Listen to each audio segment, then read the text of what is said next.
Hello everybody, welcome back to my YouTube channel. I hope you're having a gorgeous day. So excited for today's video. I feel like we're so long overdue an updated Q&A, and I've had lots of lovely new faces join on my YouTube channel since the beginning of 2024, and many of you may not know very much about me and you may wish to know a little bit more. So today we're going deep, we're going personal, and I'm going to try and keep the waffle at a bare minimum and try and talk as slowly as I can. Because it's a chatty video, we may be here for a long time. So copy me, grab a nice hot drink, get cozy, and I hope you enjoy this video. So I'm going to be jumping straight in, and before answering any questions that you guys asked me on my Instagram this week, I'm just going to go over the basics, as I know that some of you are new and this video could be the first video that you're even watching of mine. So my name. I'm Scarlet Martin and my middle name is Anastasia, so Scarlet Anastasia Martin. I'm also 25, but I'm very nearly 26, and I'm just trying to hold on to the very last of my 25 as much as I can. I know it sounds dramatic and I am still so young, but I feel like this is such an age where you're starting to really mature and really become an adult, and your early 20s and the years where you get away with things just because you're young, you're in your early 20s, you're in your teens, that's all gone. There is no more justifying things with age anymore. So yes, on the 24th of March, I will be turning 26. I live in one of the most beautiful parts in England called the New Forest. I have 6 fur babies. 2 dogs, 2 cats, 2 horses. The 2 doggos, we've got Bridget, we've got Maggie. Maggie's a Jack Russell, Bridget is a Jack Chihuahua, which is a Jack Russell cross Chihuahua. 2 cats, Gigi and Jeffrey, they're both black and white cats. And 2 horses, Ringo and Truly. Ringo is a Welsh section C and Truly is a Welsh section D. I'm also a full-time content creator across Instagram, TikTok and YouTube, and all of my social platforms are exactly the same, in which is at Scarlet Martin with an underscore. So now, getting my list up, and let's go through the questions. Now, I have been asked a really good variety of personal questions, lifestyle questions, and horsey questions. And I picked somewhere between 20 to 30 of the best questions that I was asked. I will start with the one that I'm asked all of the time. It is a horsey question. It's all about Truly Scrumptious. And that question is either, when is she being broken, or why don't I ride her? My gorgeous Truly Scrumptious is a Palomino Welsh section D. She's currently 2, but she turns 3 in May. So technically this is now her 3rd year, and technically she's 3, but her birthday actually isn't until May. So the reason that I don't ride her yet is she's A, not broken in, and B, will not be broken in until she is 3, and only then if she's maturing nicely and just seems like her head is in the right sort of space for it. I'm in absolutely no rush at all, and I'm really struggling to find the time to ride one at the moment, so I do really need to work out that work-life balance before then obviously breaking her, because the second she gets broken I have to have enough time to be able to continue seeing it through. But if you watch my videos regularly, you would have seen that we actually somewhat backed her last week. The lady that sometimes helps me out with my horses jumped on Truly for the first time, just in a head collar, and literally for about 5 minutes, and she was absolutely perfect. She has actually been sat on, she's had a saddle on now, I've been putting a bridle on her, I've been taking her for hacks in hand across the New Forest, and she just seems to be, and she's just taking absolutely everything in her stride. So I should imagine this summer she will be being broken in, and then next autumn, winter, she'll be being schooled, ridden away, ready to compete next year. Which is kind of crazy to think that time has just flown by. Just keeping on the track of Truly, how big is she at the moment? She is measuring just under 14.2 at the moment, so she's going to be a big girl. So coming out of that question, going into a bit of a personal one that's related, is how do I manage the work-life balance? And if I'm being perfectly honest, I don't. I really need to work on it. I literally have no social life at the moment, but I'm also quite introverted and I love being at home. I'm such a homebody, and actually I really like my own company. I didn't used to. When I was younger, I had huge FOMO. I had to be out at the weekends. I had to be seeing people literally all the time in order to feel fulfilled and, you know, to charge sort of my social battery, whereas now I don't really have much of a social battery, and I would so much rather stay at home with a good series. At the moment I'm watching Outer Banks. I mean, I say I'm watching Outer Banks, I have half an episode left, and my heart is going to break because I just want it to continue. It's one of the best series I think I've actually ever seen. I'm just so happy doing that of an evening, not seeing people. But it is something that I really need to work on, because actually I'm sort of struggling to fit in workouts, see my best friends even during the day for sort of coffees and catch-ups, and even take phone calls from friends. Like I really do need to work on that work-life balance. But also I feel like because I love my job so much and it's such a fun job, creating content is so much fun and it's so creative and it fulfills me in so many ways that actually I don't feel like I'm missing out on anything either. So why change something that you don't really want to change, if that makes sense? But I do know that there are tweaks that I can make, even giving more time to myself and my sort of fitness, going to the gym, etc. I need to get better at sort of planning my days minute by minute, hour by hour. Coffee break. horsey question, where did my horse journey begin? And that is very easy to answer. From my mother. She continued riding all the way up until she was about 8.5 months pregnant, I think. I was basically born on a horse, and way before I was walking or talking, I was riding. So I have always ridden. My first horse was Rosie, who was a blue-eyed white Shetland. She was an absolute little shiz. If she wasn't bucking me off, she was bolting into the corner and then would not move. And as I got older and my mum got more trusting of me riding alone, I would go to ride Rosie in the arena, and she would literally, from the second I got on, she would bolt into the corner and she wouldn't move. Now I knew obviously if I wasn't exercising my horse, I was going to get told off.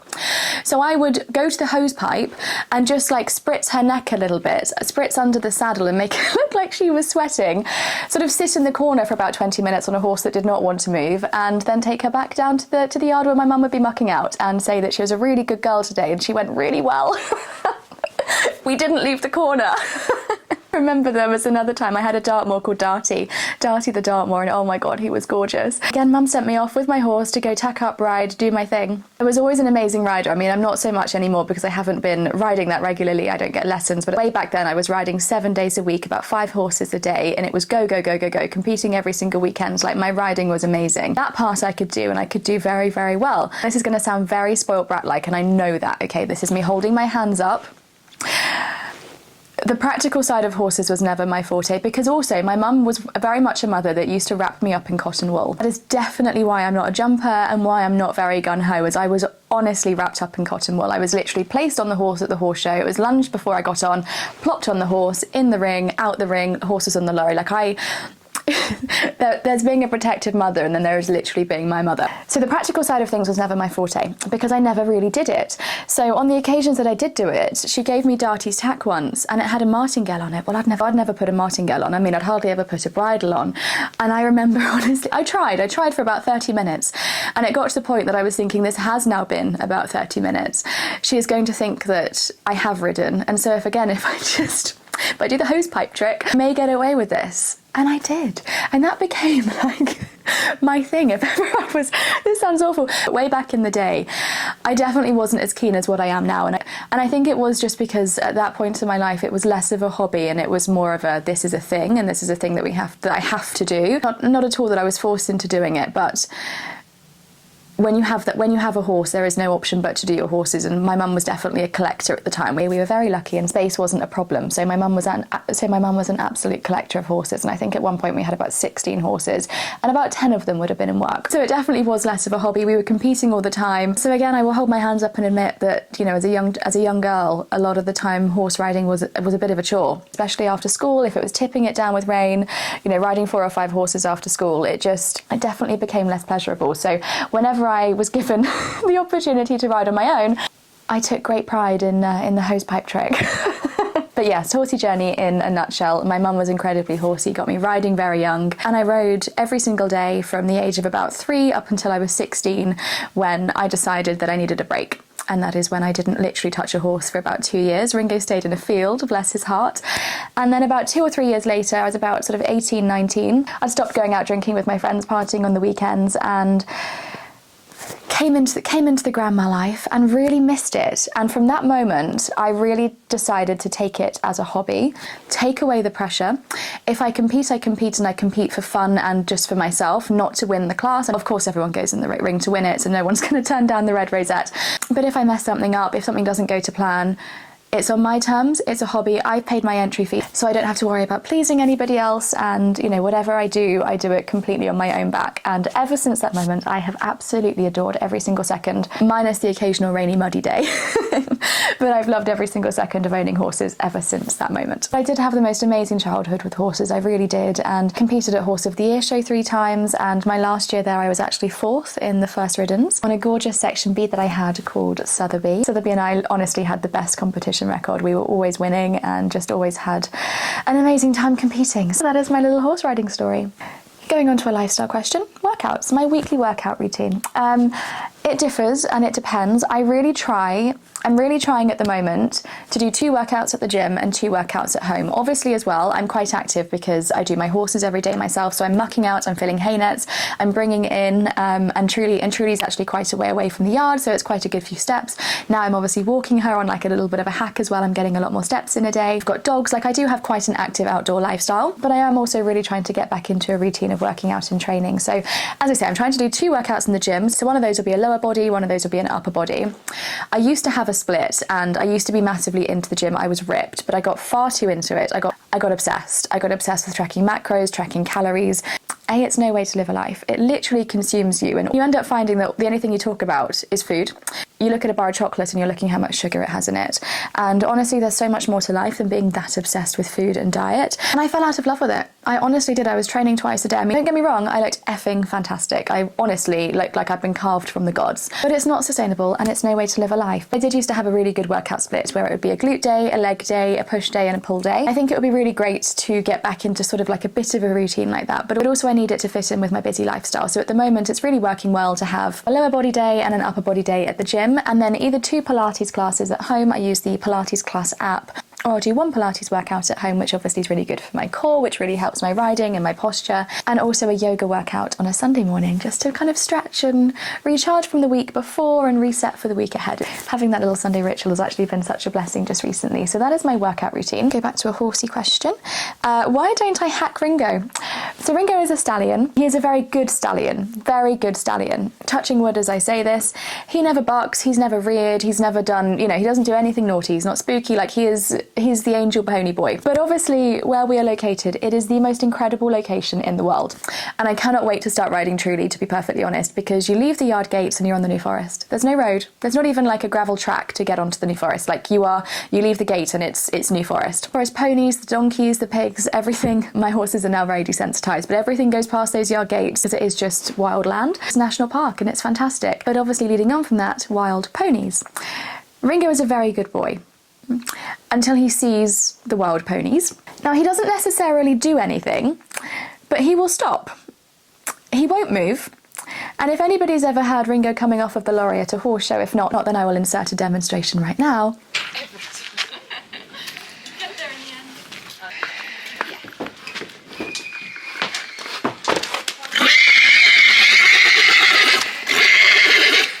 And Ringo has arrived. Oh.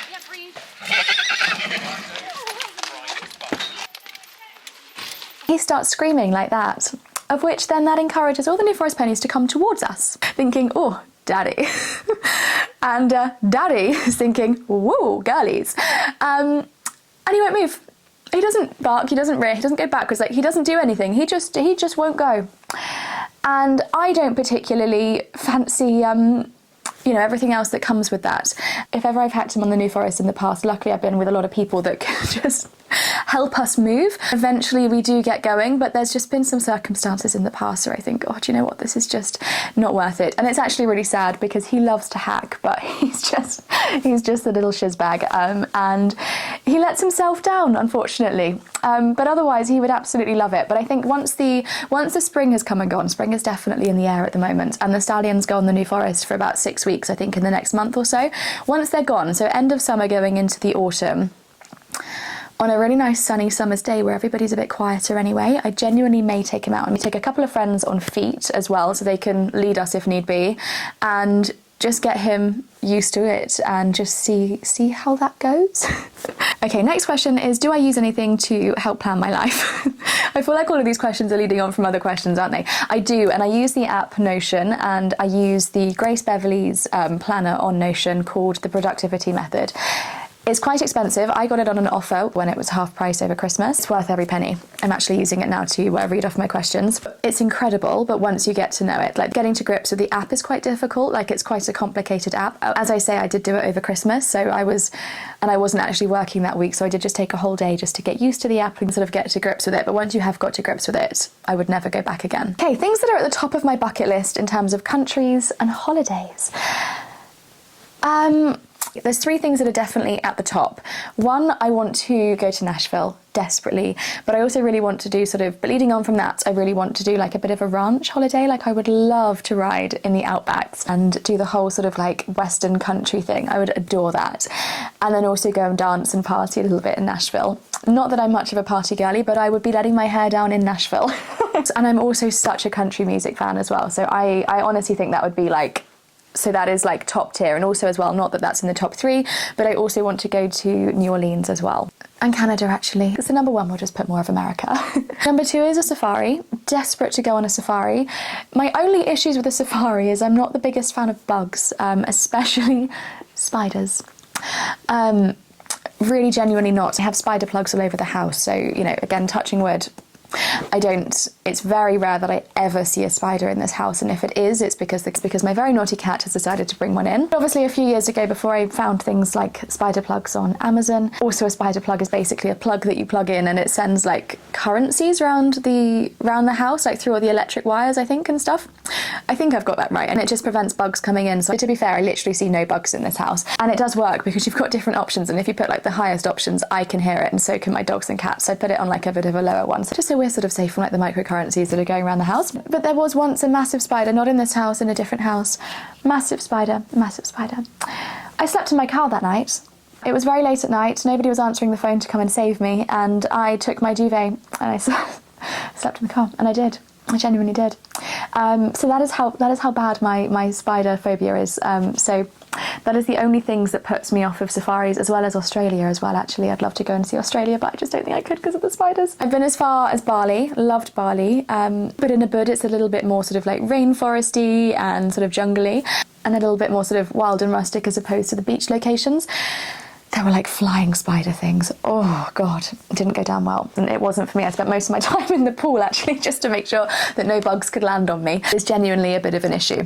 And then another top location would definitely be the Maldives, but I feel like I want to save that for a honeymoon. Very single at the moment, no ring on my finger, but I think that's where I want to. So unsure of my future partner's choice of honeymoon, but that is mine. And I do like to get my own way, so I'm going to the Maldives for my honeymoon. And I'm back. My camera decided to have a little bit of an overheat. I feel like I haven't apologised yet about the hair situation. My hair is incredibly greasy, but I'm getting my hair done tomorrow, and my hairdresser likes my hair to be greasy, so I can't wash it. So Slick Rick is in the building today. Okay, 2024 competition plans with Ringo. Definitely going to be competing. My lorry is due its MOT in the next week, so I'm going to get that done. But I'm also going to be competing truly this year as well. Obviously not ridden, but in hand. I think I'm going to aim to just do the occasional very small show with her from spring to summer, especially before she starts her ridden journey, just to get her used to travelling and, you know, used to the atmosphere it shows.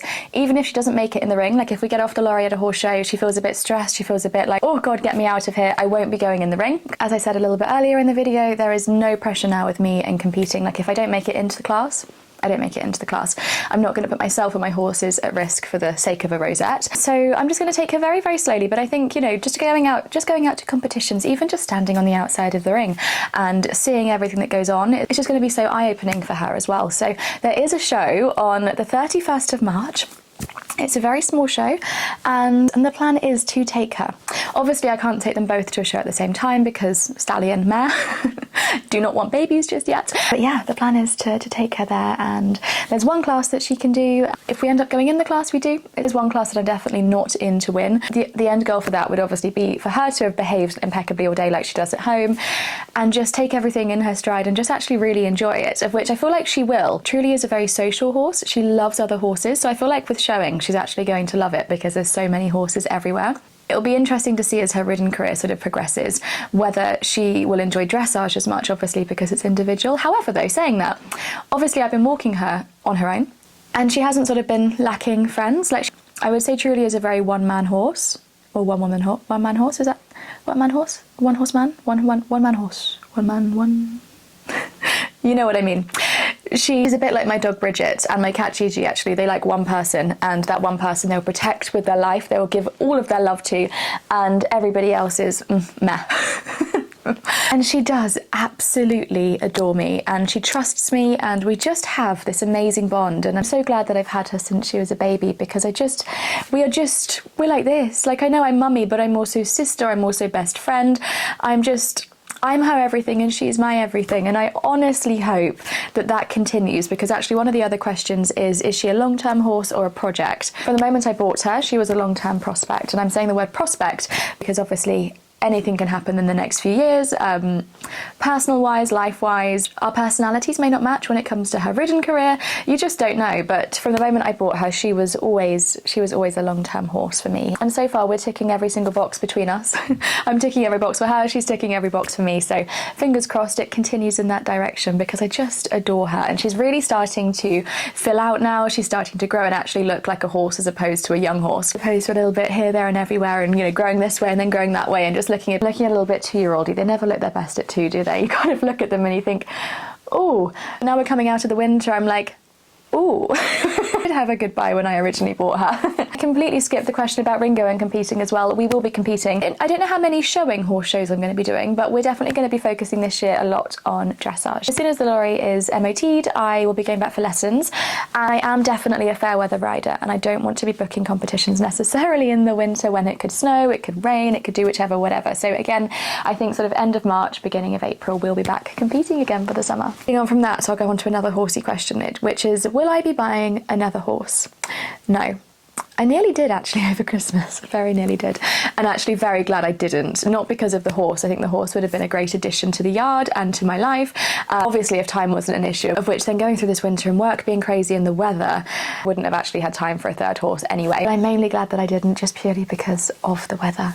And this horse had white legs, and we literally just have not had a break in this weather. It's just been disgusting all winter. So I'm so glad I didn't. And I think post that, and now obviously truly coming into work this year, there is no time and no room for another one in my life. I'm very happy with 2. I think 2 is a very good number. 1 to 2 I think is great. Anybody that hasn't got a horse and is thinking about buying a horse, there is so much more time that goes into it than you could ever imagine. So just make sure that you do have the time for it, because it is every single day.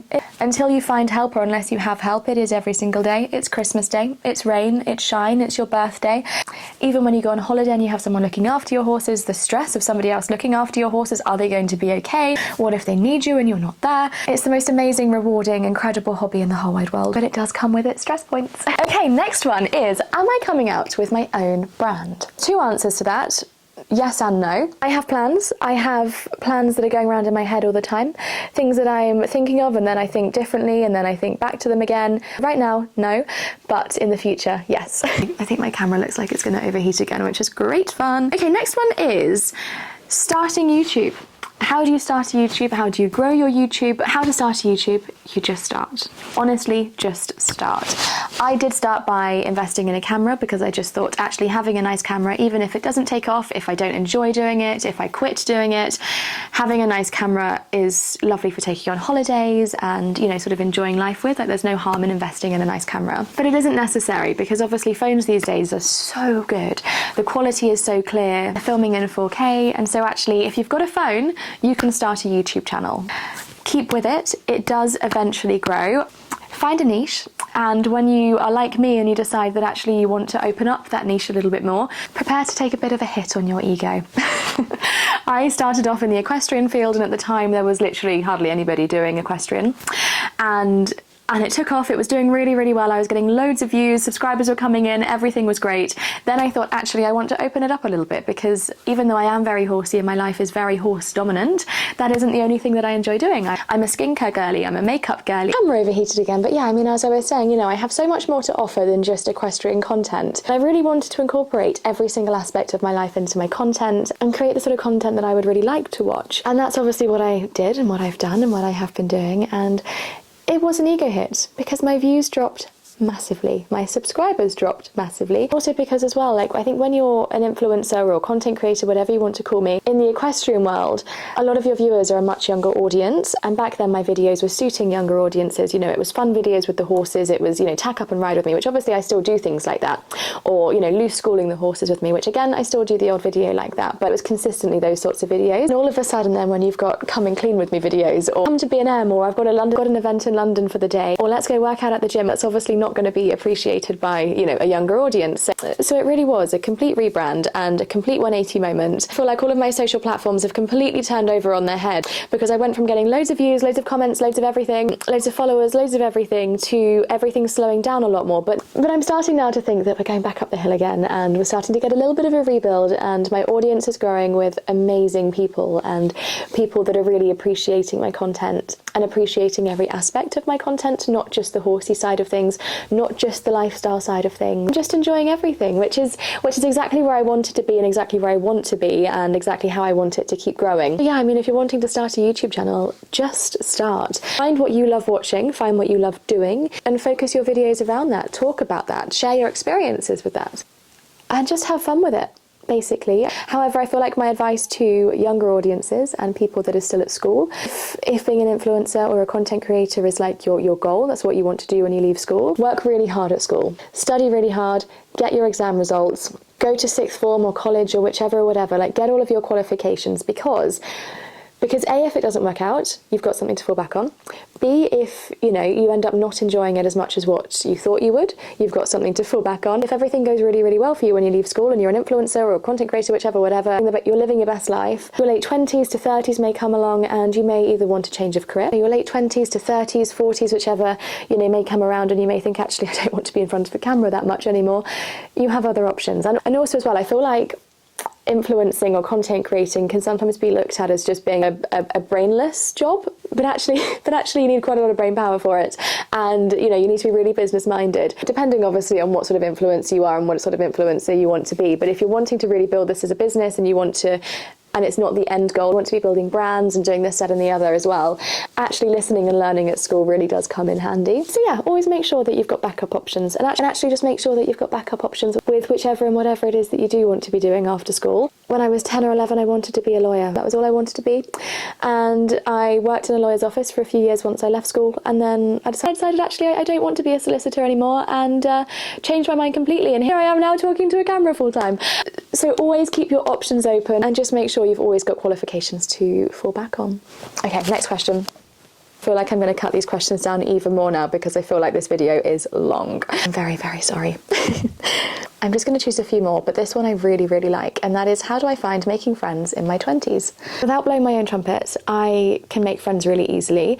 However introverted I am, I'm very sort of bubbly and warm, and I would always like to think that my friends could come to me and would choose me if ever they needed cheering up, if ever they needed a warm hug and just to be made to feel good, a shoulder to cry on, and just somebody to give some positive energy to, give some bubbly energy to, and come away feeling really light and happy. So counteracting what I said earlier about sort of the work-life balance, I give a lot of energy and effort to people. Like if I'm in your presence, I will give you 100% of my attention. Eye contact is complete. Like my eyes will not move. Like my eyes will not move from your eyes. Even if yours are drifting off, mine are there. And I make a lot of effort with people. If I'm having a conversation, I will listen, and then in a few days' time, I will follow up. I'll be like, oh, you know, what happened with this, or how did that go? And sometimes I've had people say, how did you even remember that? But I'm very switched on in listening to people and making a lot of effort. Like if I was to meet a friend through a friend, I am very engaging with that person. I very quickly know if that person is my sort of person or just an acquaintance. And I think that's actually really important, is to put people into categories, which may sound a little bit odd, but not everybody is for you. That could be relationship partners, that can be friends, that can be family members. Not everybody is for you. Reinvent yourself whenever you want to as well, and I think that's a really important thing to, and that's actually something that I really live by as well, is you can reinvent yourself whenever you want to, but never forget the journey. Never be embarrassed or ashamed of your past, ever, unless obviously you've done something really horrific and illegal. You know? Then that's definitely questionable. Never be ashamed of who you were, and never be ashamed of the decisions you made. Because there's things I've done in the past, I think, God, I regret that. But actually, I won't allow myself to regret anything anymore, because if those things didn't happen, I wouldn't be here right now. An overshare moment incoming. I used to get kicked out of nightclubs quite often, but not for the reasons that you would think I would get kicked out of nightclubs. I've always been a bit of a lightweight, and you know, 1 or 2 drinks, I'm pretty tippo. I would fall asleep in the corner, completely fall asleep, and I used to get carried out every single weekend because I would just fall asleep in the corner. I feel like the nightlife was never really meant for me. But, you know, goodness me, but there was one time where I fell asleep, got kicked out, and then tried to make my way back in and fell through the bars and fell on my face and broke my wrist. And I think back to some of that. But, you know, if I hadn't have done all of that, I wouldn't have had like a bit of I wouldn't have thought at like 19, do you know what, I'm actually tired of partying now, I just want to chill. And I now wouldn't be living this sort of wholesome, cozy life that I've created for myself and sharing that online. Every single thing adds up to where you are today, and even if you're in a position where you're thinking, but I'm not that content right now, you will be, and actually you'll be thanking the moment that you're going through right now in a few months, few weeks, few years' time. Oh, I've got hair in my eye, that's great. Just trust the process, be you. And I've gone on a complete waffle and tangent from the question, and that is obviously, how do you make friends in your 20s? Be engaging.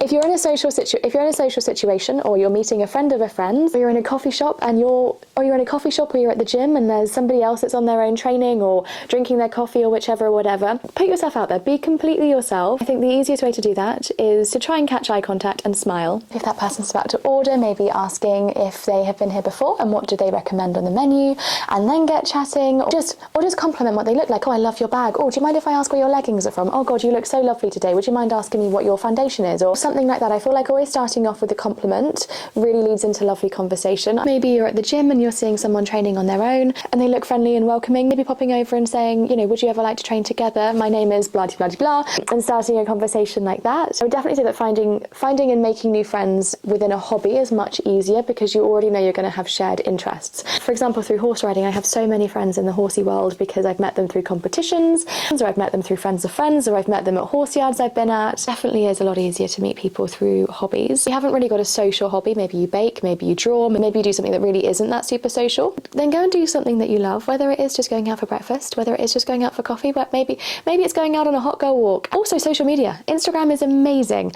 Replying to people's stories with questions or compliments and trying to then get into a bit of a conversation. As a content creator, actually, it's quite easy to make new friends within the industry because obviously there's events and things and everybody does similar things, so we all sort of have things in common. I met so many gorgeous girlies last year at events that are genuinely really very good friends now, and if I was to get married tomorrow, they would all have a wedding invite. I feel like that's how you sort of tell if you've got a good friend, is would I invite them to my wedding? Again, still very single.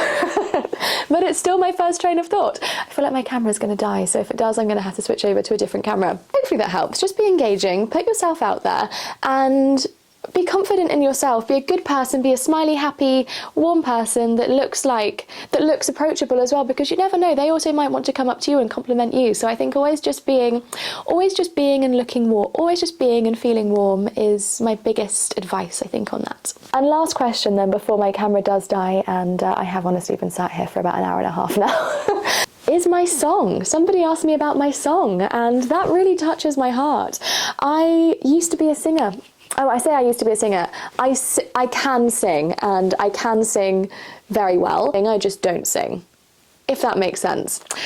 I have no confidence at all when it comes to singing. I'm a very confident person. If you were stood in front of me right now, or if we were in a busy event full of people, I could talk to anybody really confidently and have a great conversation. Sing? It was always my passion. It was always my dream. I used to absolutely adore singing, and when I was younger, I couldn't sing. Genuinely couldn't hit a note. Honestly sounded like a donkey. And if anybody is watching this now that used to have to, you know, sit through me singing back in the day, I hand on my heart, I apologise to you. But I had all the confidence in the world. I used to sing any time of the day, anywhere, through school, at home. I used to sing at the top of my lungs, thinking I literally sounded like Christina Aguilera. Well, as I say, I sounded like a donkey. And it got so bad. I'm really calling my mum out on this vlog, but it got so bad that my mum decided that enough was enough and she didn't want to hear it ever again. And she said to me, "You're not singing in this house ever again." But I loved singing.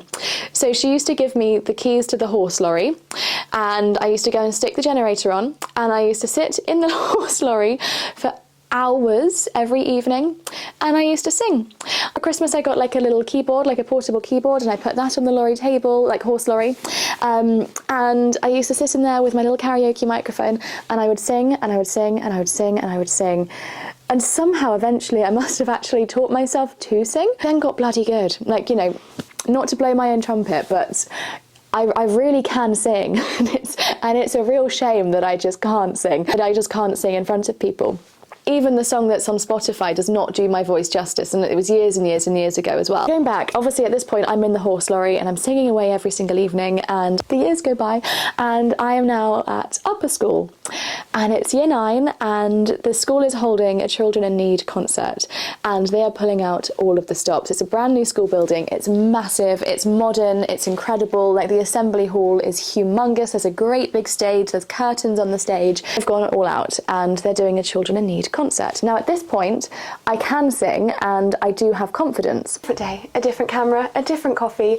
It's so annoying. When I tell you guys, I got so deep and personal with that question, and then I've just come back to edit everything. Obviously one camera died and then the other camera decided to put everything onto slow-mo without any audio. So the last few questions are going to be filmed today. Coffee down, doggy up. Now if there's any snoring in the background, it's her. She snores when she's awake as well. She's a little bit snuffly. So obviously where I left off is the Children in Need concert at school. It was a big production, a lot had gone into it, and at this Children in Need concert, obviously at this point the school knew I could sing too. I have been asked to do a solo performance and a duet performance. The duet performance was with another friend of mine, also called Scarlet. We were known as the two Scarlets. We used to rap together. Like, is Stormzy in the room with us? I honestly was rap. I was like, you know, cool. Song Love the Way You Lie, I know every single word and I have rapped it in front of about, like, God knows how many hundreds of people. So my solo performance was Run by Leona Lewis and the duet was Love the Way You Lie, but the part 3, putting the third rap of the original part 1 to the bridge of the part 3, if that makes sense. Then now I know I said things, did things. Actually can't. Obviously I knew that this was a big deal and a big concert, and I of course wanted my family there. My mum is very much a homebody, but home comforts outside. She's a very outdoorsy kind of person. You know, she'll stay out until 8 o'clock at night, even in the winter, just running around after her chickens and talking to her sheep, singing to the open air. Never really been one that ventures into a town. She may venture to Morrison's here and there, but you know, she will ask anybody that's sort of in and around to bring her in milk and butter. Like she's not really a sort of outside the farm kind of woman. She also thinks that I still cannot sing a single note, and so when I invite her and obviously make her come, and obviously I've invited a lot of my family, she's not too pleased. So it gets to the evening of the event. Obviously I've done my horses, I've just put a little bit of makeup on. I'm in year 9 as well, so how old are you in year 9? I think you're 13, possibly 12, 13, maybe 14, around the sort of 13, 14 mark. And obviously she now has to come in early to get ready for this thing at school, which, you know, brings her in early from the horses and the chickens early, which, you know, doesn't go down too well as it is anyway. And we get to go in the car. Now obviously I'm an early teenager as well. There's boys at the school that I fancy, and so, you know, I do have some foundation over my lips. I do have the Dream Matte Mousse on. There is some mascara on. I wouldn't have a clue what waterproof mascara was back then either. I mean, don't get me wrong, I don't know what we were all thinking back in the day, but I had made an effort to suit the fashion of the makeup, right, you know, way back then. So the way I keep saying back in my day, I'm only 25. I've just edited this far of the vlog up and then obviously realised what the camera's done to the video. And I'm just thinking, I honestly make myself sound like I'm 70 and I'm looking right back, like way back when. This was way over a decade ago now, which is nuts. It really is. So anyway, we're now getting into Mum's car. Mum's going to drive me to the performance thing. We're going to meet the rest of my family there, and obviously then it's my time to perform.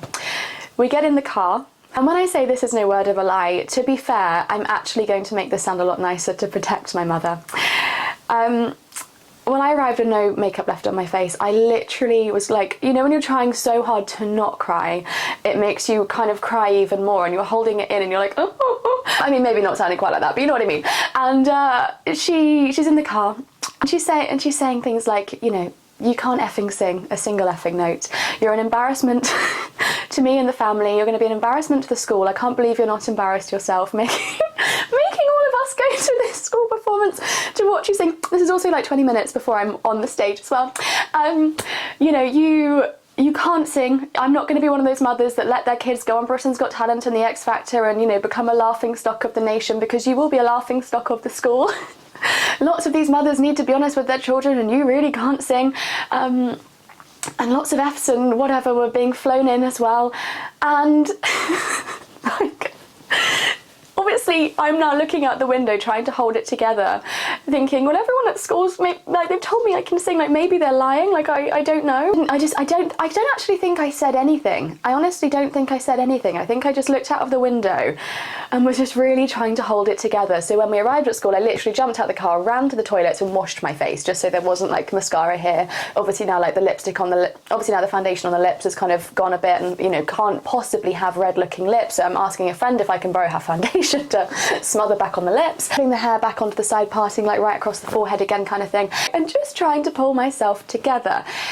Go into the back where everybody is to perform and just forget all about everything she said. Just thinking, whatever, like I know that I can do this, and I know that I sound okay. Now obviously hearing the story from Mum's point of view, she's now walked into this massive great big hall. She's seen the production of this event. She's seen the number of people at this event, and the first act, we had the most amazing band. They were in my year and they were incredible. I mean, not that I know which and where they've all gone now, but I think if they would have like actually stuck together, like they could have been like really, really good. They used to do loads of Arctic Monkeys sort of tracks, and they were genuinely like fantastic. Musically they were so talented, and they were the first opening act. And apparently Mum just sat there with the rest of my family all in a row, because actually, to be fair, none of them really wanted to go. My nan and granddad were going, and it was a Wednesday night. Every single Wednesday they went to the same Italian just around the corner.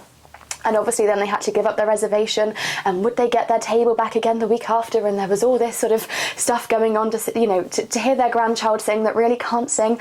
Nobody was happy about it. There was no good vibes.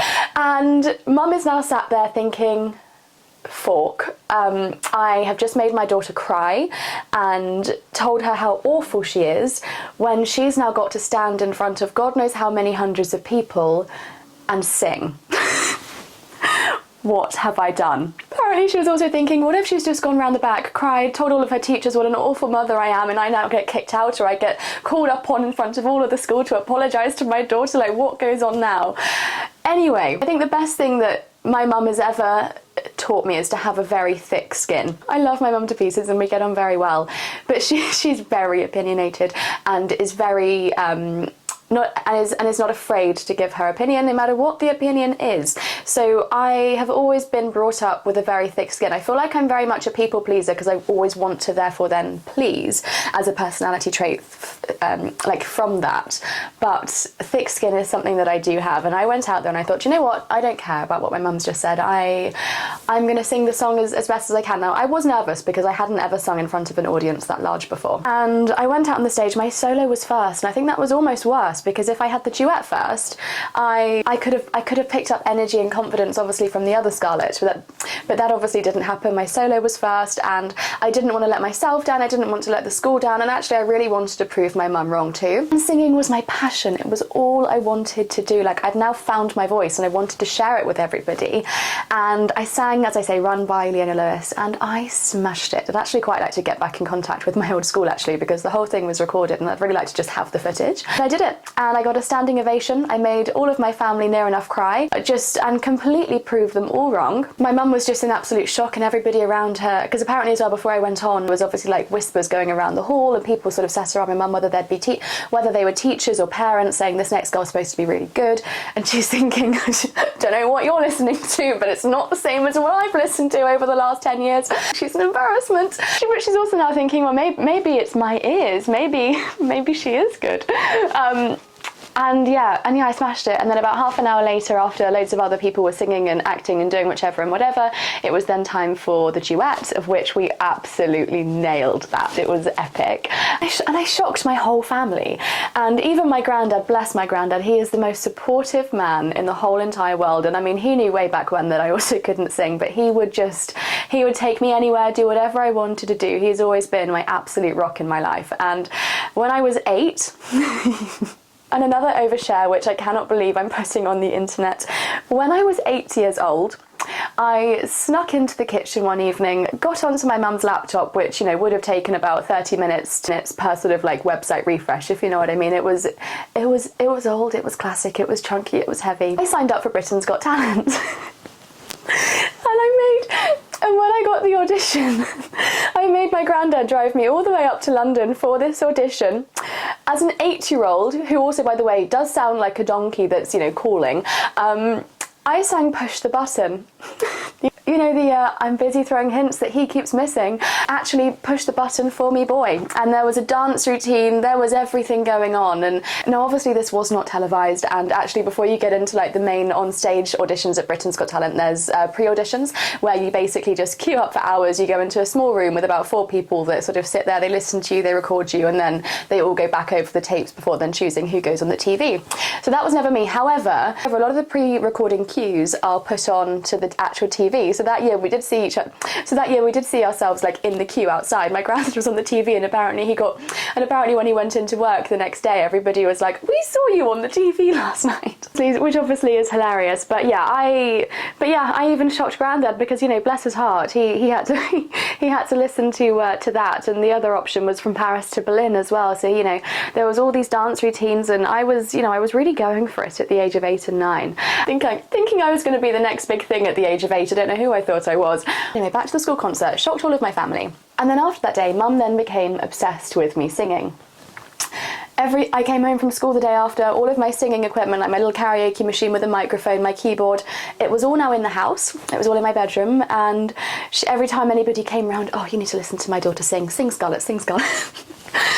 and I never know what happened. Like, obviously something, you know, unconsciously happened in my brain or in my head or whichever or whatever. And over the course of the next 6 months, I just completely lost my confidence singing in public. And I think a lot of it was, you know, my voice was my thing, still is my thing. And I love singing, like with a passion. I adore singing and I adore music.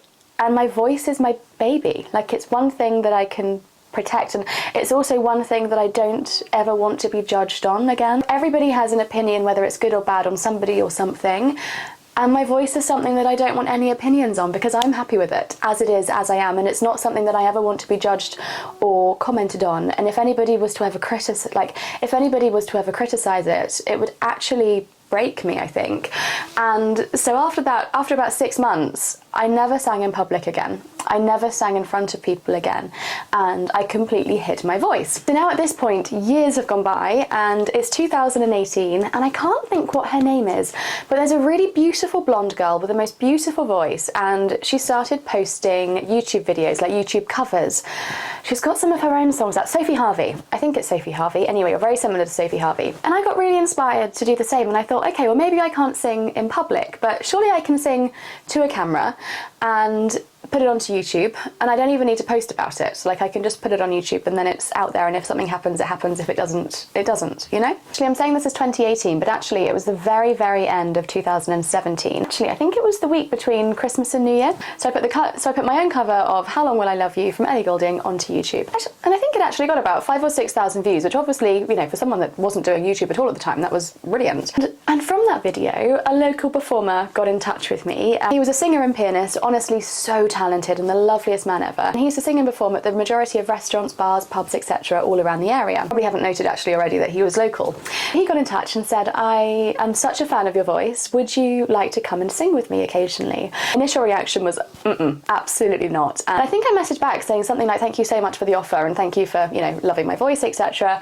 I just have no confidence to sing at all. Like, I just can't do it in front of people." And that's why it's online and not, you know, that's why you haven't seen me singing out and about. He came back with something along the lines of, he had a really small restaurant to sing at on the 4th of January. It's after Christmas, so more than likely nobody's going to be out anyway, and if there are, there's going to be like a minimal amount of people. I can turn up. If I want to sing, I can. If I don't want to sing, like, no pressure.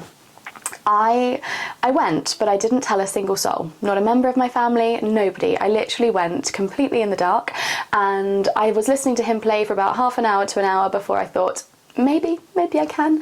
And I actually sang the song that was on YouTube. He had learnt it beforehand. I sat down with my back to the audience. I didn't look up. Like, no, if you're wondering where the voice was coming from, you wouldn't have a clue. Like, it could have been coming from the speakers around the room. Like, you wouldn't have seen that there was a singer singing. Made sure I was invisible. But by the end of the evening, I mean, there was only about 3 or 4 tables in this restaurant.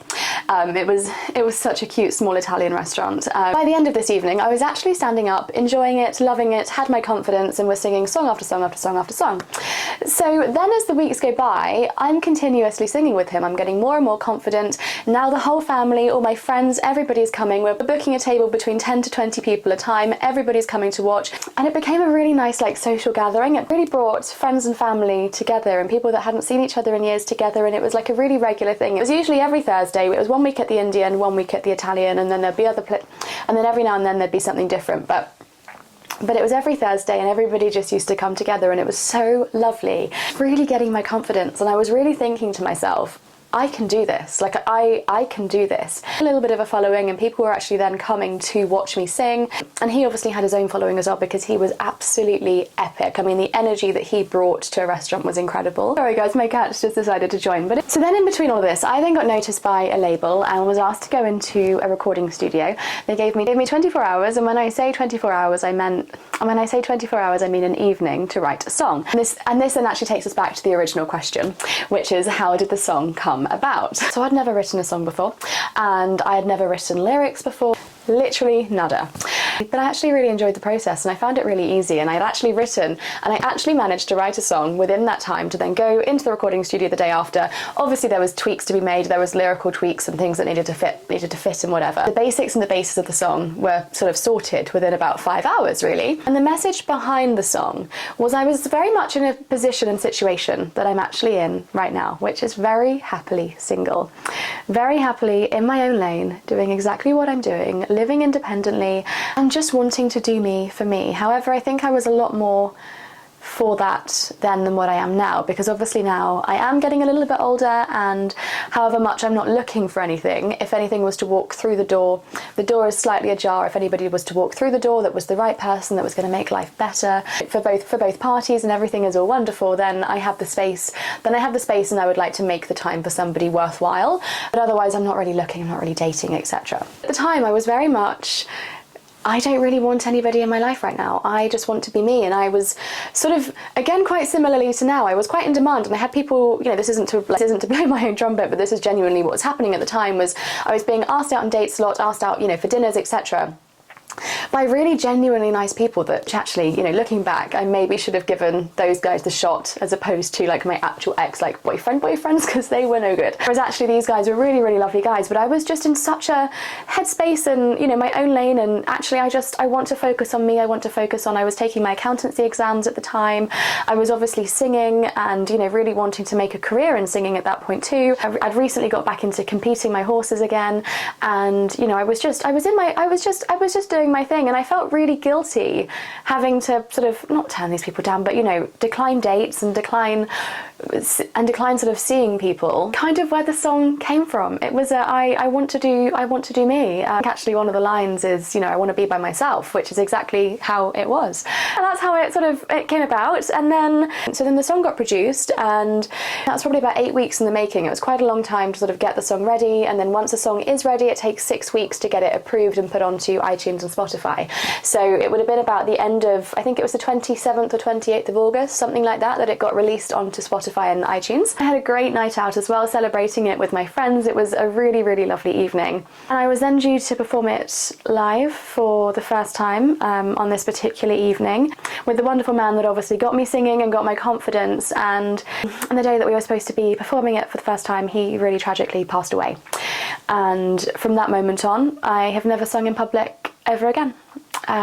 So yeah, I don't know, and I don't really know why. Again, it must be just like a subconscious thing, but yeah, the world lost an incredibly amazing person, and what his family must have gone through afterwards, I can't imagine. He was genuinely a very, very amazing person. So yeah, that was my singing story. I can still sing, do still sing, just purely to myself in the car, in the shower, in and around the house. But I will sing at least 100 times a day. Like, I do still sing, just not in front of anybody and not to people, because I physically just can't. It's just a blank. I think if I was to like get really drunk, obviously then I'm not going to be hitting any notes, but possibly if I was drunk I could. But even then, it's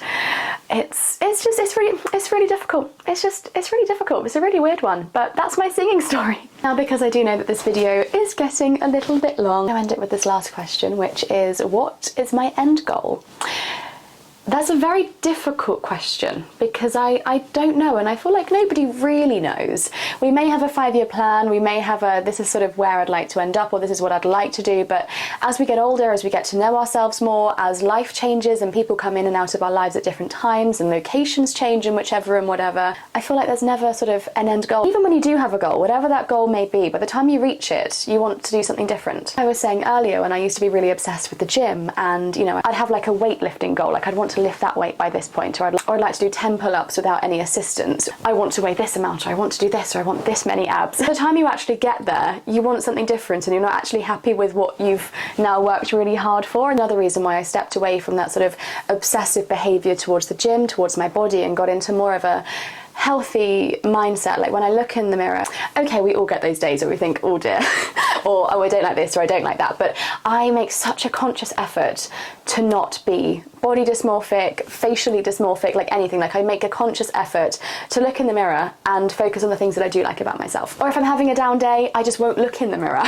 Because it's so easy to get so obsessed over a certain goal, and as we all know, by the time we actually get there, we don't want that really anyway. We want something different or something more. And so it's so important to just focus on the everyday, love the everyday, and do the best that you can as you go. However, saying that, regardless of where I end up and what my end goal is, the top 3 things that I do want at the end of my end goal, whether that be 5 years, 10 years, 50 years, I want an Aga, I want an open fire, and I want my horses at home. The 3 things that I want. I would really like to meet the man of my dreams, and I would really like to sort of, you know, and I would really like to settle down and, you know, meet somebody that I can grow through life with, be through life with, and each be a rock to one another, and just have that sort of support system and that sort of, and just have that sort of, and yeah, have that rock figure in my life. However, I'm so fine on my own, and I love my life right now. I'm not having to do anybody else's washing. I'm not having to mother somebody's son. I could never do that again. Next person I'm with has to be an independent person, not one that needs mothering. I think I'll avoid only child males for the foreseeable, if I'm being perfectly honest. It's not for me that. I'm out of that. Obviously, I would like that. I would like to live life with somebody, but as I say, like I'm not, but I'm going off on a waffle and a tangent. But yeah, I mean, I'm not desperate for it. I'm not craving it tomorrow. When it happens, and it's going to happen for the right reasons. I'm not going to settle just for a fear of being lonely, because I'm not lonely, and that is my biggest advice to anybody that's managed to stay in tune for this long of the video. Thank you so much. So sorry that it's long and that I have gone off on many tangents and waffles throughout every single question, but never settle for anything in life through a fear of something else. So if it's a relationship, never settle for a person. And when I say settle, I don't mean through looks at all. I mean through everything. I mean through every red flag. Don't settle on any red flags for a fear of being lonely. Because like with anything in life, it's a habit. If I come out of a relationship, like when I've come out of relationships in the past, I'm like, oh my God, I can't be out of a relationship. I miss this person, but it's actually not the person you miss, it's the company that you miss.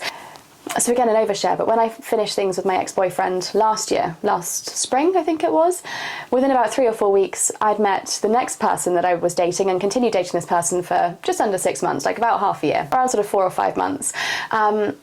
Lovely person, honestly, like such a great person, still such a great friend, but he was never going to be the one for me. I was never going to be the one for him. We just come from 2 completely different worlds and want to end up in 2 completely different places. I'm a country girl, he's definitely more of a town guy, and however much I've got that side to me, you know, as I say, I want to end up with the Aga, I want to end up with land at home, you know, country cottage sort of vibes. But I jumped straight into that just for a fear of being lonely and missing company. I am so glad that I did do that. And this is another thing of never regretting a decision, never regretting anything that you did, because it did get me over my ex like ASAP, Rocky, and that was definitely a relationship that I should never have been in, and I'm very glad that I'm no longer in, and it definitely just took me right out of that situation. But also again with like previous boyfriends and things, you know, the second you come out of a relationship, it is the company that you miss. It's the habit of having someone to call at the end of the day. It's the habit of having someone that's sort of texting you throughout the day, and you come out of that and you get used to being on your own, and then you get used to being on your own, and it's fine. It's actually a really lovely place, and